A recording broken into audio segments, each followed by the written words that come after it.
ছাগলের বাচ্চা কত ডিফো আসে।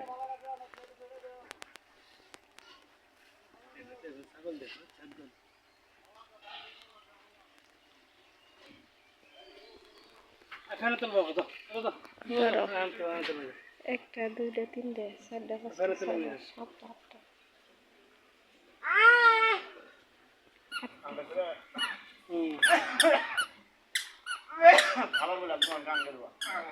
আটটা বাচ্চা সেটা না জানি কাকা।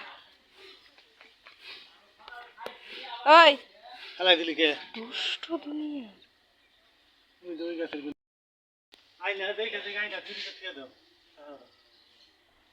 সুন্দর এখন না শরবত বানাই খাবার ভাবেন সুন্দর বাড়তে হয়েছে। আমি দেখলাম আমি আর কবার চাইছি ওই যে শরবত করে খাইতে হবো, শরবত করে ছাইকে পরে খাইতে হবো।